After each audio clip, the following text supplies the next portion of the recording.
boleh dipergunakan untuk satu fardu. Nanti akan kita bahas. Di masalah niat nanti akan dibahas.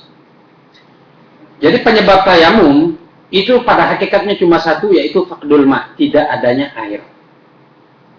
Tidak ada air ini terbagi dua menurut syariat. Faqdul ma hissan wa syar'an. Hissan itu artinya memang benar-benar tidak ada air. Sudah kita cari di rumah, di kanan, kiri, di tetangga, tidak ada air sama sekali. Berarti kita harus tayamum berdasarkan. Yang kedua, syar'an, dianggap di dalam syariat dia tidak ada air. Seperti apa? Orang yang sakit. Dia sakit, kalau dia pakai air bakal bertambah sakitnya, atau bertambah lama sembuhnya, atau bahkan dia bisa celaka atau mati gara-gara pakai air. Nah, pada saat itu walaupun di rumahnya banyak air, dia dianggap tidak ada air. Itu pada intinya penyebab daripada tayamum itu sendiri. Di sini dikatakan ada tiga, faqdul ma' wal marad wal ihtiyaju ilaihi li'atshi hayawanin muhtaram. Penyebab kita diperbolehkan tayamum ada tiga, tidak ada air. Yang kedua sakit, yang ketiga ada air tapi dibutuhkan oleh hewan-hewan yang muhtaram. Arti hewan yang muhtaram ini hewan yang tidak boleh kita bunuh dan mesti kita kita kasihi dia. Hewan-hewan tersebut nanti akan dibahas. Yang pertama faqdul ma', tidak ada air. Ai al-ajzu an isti'malil ma' imma li faqdihi hissan aw li faqdihi syar'an. Tadi sudah kita bahas. Pertama tidak ada air, yaitu apa? Dia tidak bisa menggunakan air. Tidak bisa menggunakan air, baik memang benar air tidak ada atau air ada tapi dia tidak bisa menggunakan air tersebut. Seperti apa? Al-faqdul asy-syar'i. Tidak ada air menurut syariat apa? Ada air tapi dibutuhkan untuk hewan, untuk minum hewan yang muhtaram tadi. Maka dia kasihkan pada hewan tadi, lalu dia bertayamum. Atau ada air tapi dijual dengan lebih mahal dari biasanya.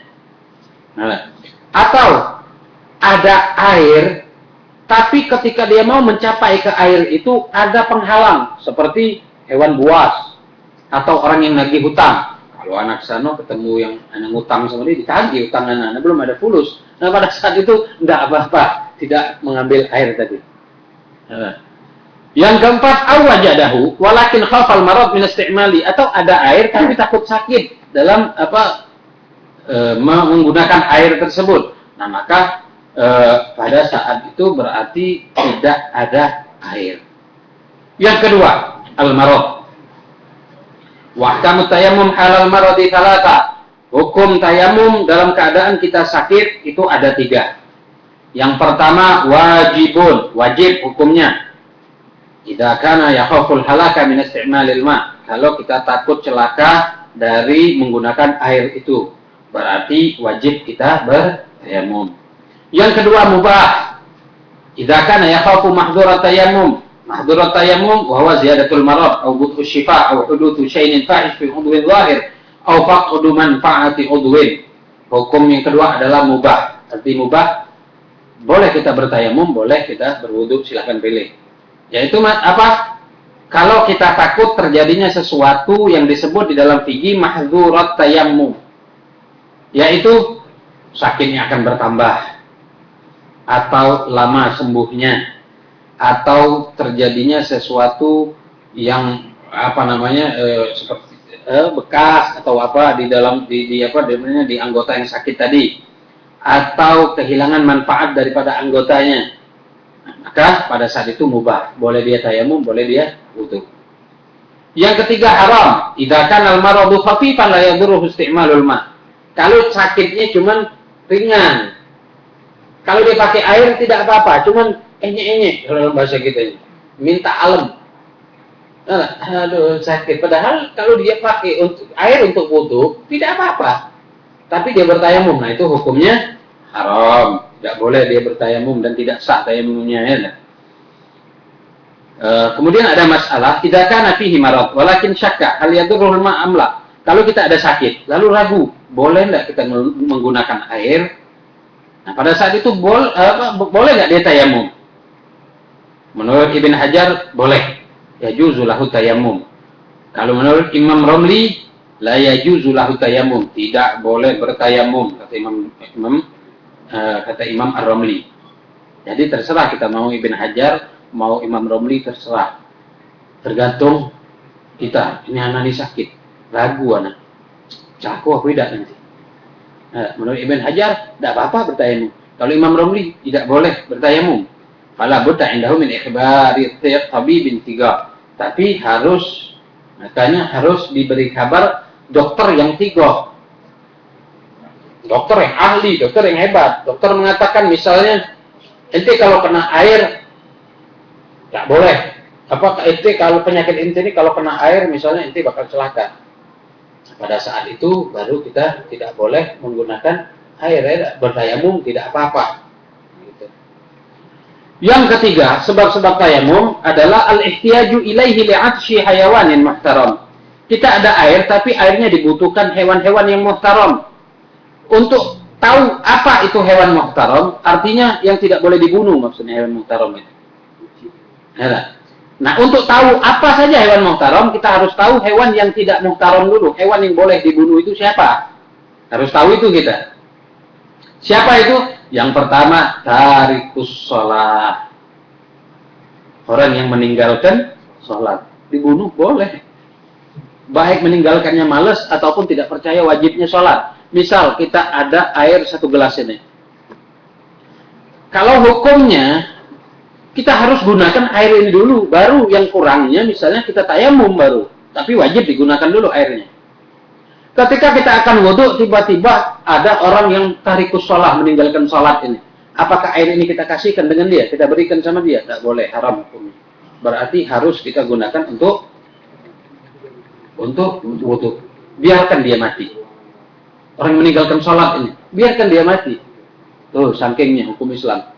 Karena orang meninggalkan sholat kan merusak agama, bukan merusak dirinya saja, tapi agama. Jadi matinya dia tidak apa-apa. Yang kedua, azanil muhsan. Zanil muhsan, orang sudah kawin, sah kawinnya, kemudian dia zina. Kita mau wudhu, ada 1 gayung air, tiba-tiba dia datang, ana mau minum, ana haus. Awas, ente kalau tak kasih ana ganfar. Misalnya kata dia ada. Apa ente, fantat kau kuraf, mau kau mati-mati kau sana. Kau zanil muhsan, ana mau wudhu, bilang. Nah, wudhu kita, tidak usah dikasih minum, biarkan dia mati. Oh, zanil muhsan. Yang ketiga, al-kafirul harbi. Orang kafir yang memerangi kita. Kalau kafir dhimmi, mu'ahad atau mu'amman, ada 3 ini, dhimmi, mu'ahad dan mu'amman. Kalau mereka haus, kita kasih minum. Tapi kalau kafir harbi, kafir yang memerangi Islam, ana haus, kita tunjuk minum, habis ke apanya kita ada, bunuhnya kita. Biarkan dia mati. Gitu. Yang keempat, al-murtaddu, orang murtad. Saya mau wudhu, orang murtad, anaus, mati kau pergi. Ada. Yang kelima, al-kalbul akur. Kalbul akur, anjing yang memang menyerang kita. Haus ya. Kita kasih. Habisnya hilang haus, lapar ini belum habis, kita tegamnya ada. Lain dengan anjing yang sering di jalan, misal kita takuti dia lari. Lalu kita tahu dia haus, kita kasihkan. Kita tayamum baik. Kita ganti tayamum. Nah, walaupun dia anjing, walaupun babi. Gitu. Yang keenam, anjing, bukan babi. Yang keenam al-khinzir. Nah, khinzir ini tidak usah kita kasih air. Biarkan dia mati. Karena halnya lebih jelek daripada, keadaan lebih jelek daripada anjing. Begitu. Jadi, 6 orang inilah yang disebut hewan ghairu muhtaram. Hewan yang boleh dibunuh. Selebihnya berarti hewan muhtaram. Gitu kan. Selain dari 6 ini adalah hewan muhtaram. Nah, itulah penyebab dari diperbolehkannya kita bertayamum. Kemudian selanjutnya pembahasannya masih panjang. Tegus kelah apa stop? Nah, tegus kelah sekurangnya mumet. Yang penting paham dulu dah. Ya lah. Yang penting gitu.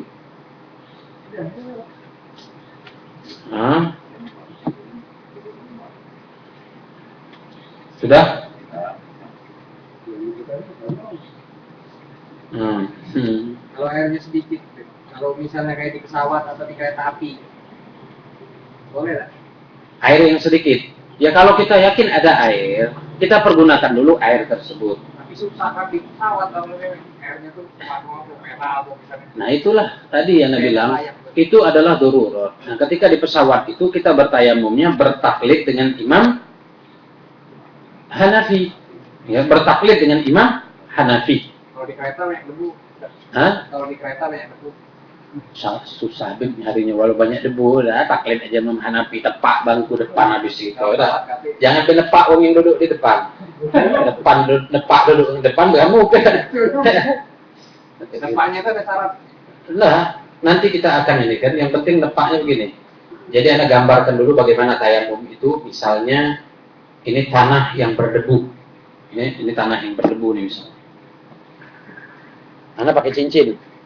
Di tepaan yang pertama sunnah dibuka. Nah, gini. Kita sisihkan dulu sedikit 3 kali, kemudian kita tayamum.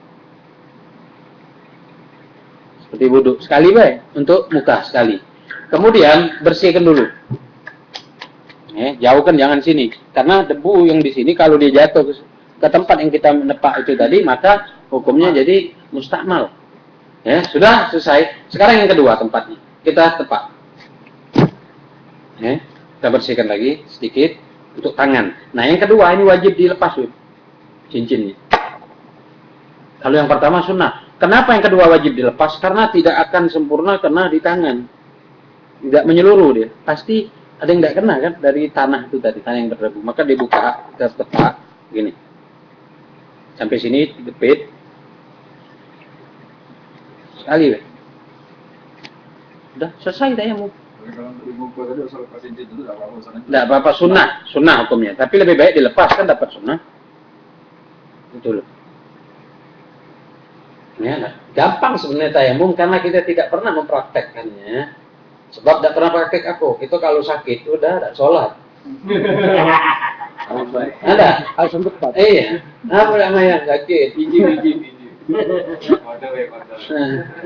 Gitu. Makanya tidak sempat praktek. Karena kalau ada besar tadi kita bertayamum, ada hujan-hujan dengar itu kan? Iya. Batal lah. Ada lah airnya. Ya ada air. Misal di dalam penampungannya ada air, berarti batal. Kati air tuh. Hah? Dengar dia hujan sekali lagi Batal. Batal tadi. Terus cari air lagi, dah kati. Tayamum lagi. Kalau misalnya orang yang sakit berat tidak bisa bangunnya Aha. di tempat tidur, dia nggak mau di tempat tidur tuh lah. Ya itulah. Kalau dia ada air dan tidak, artinya dokter ngomong tidak apa-apa kalau kena Dia nggak air. bisa jalan kayak itu. Ada orang yang mewudhukan dia. Oh.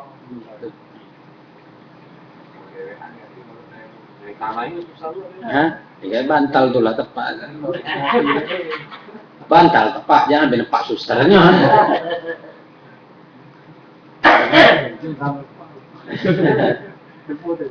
Sangko batal. Lagi sakit tayamumnya mana yakin dia. Ya, itu nanti kan dibahas sekali. Pokoknya tayamum itu misalnya kaki sakit, tidak boleh kena banyu. Kita cuci dulu yang boleh kena banyu. Pada saat yang tidak boleh kena banyu tadi, ditayamumkan. Gimana tayamumnya? Apakah diinjuk di tanah lalu dikenal ke tempat yang sakit tadi? Tidak, tayamumnya tetap di rai dan di tangan. Tetap begitu tayamum. Kurangan yang Iya. Nutupnya itu dengan tayamum. Bagaimana tayamum? Ya rai dan tangan untuk tempat yang tidak boleh kena air tadi. Nanti akan dibahas itu. Hukum tayamum, hukum luka di tempat tayamum, misalnya di tangan atau di muka ada luka, gimana hukumnya? Kemudian hukum jabiroh itu memakai pembalut ya, terbang gitu. Bagaimana nanti hukumnya? Ya itu karena agak panjang akan kita bahas lebih lanjut. Sekarang ini dulu, jangan terlalu banyak nanti mumet. Fikih ini itulah seperti anak ngomong awal, dia seperti kucing, tapi sebenarnya singo. Kita nyangkut kucing nggak tahu ngaum, malah sangar. Nahu itu kebalikan. Nahu itu dia seperti singo, wajahnya singo tapi meong. Ikut takut-takut lah lewat. Datang meong, meong. Nah, gitu nyangkut singo. Ada ilmu nahu.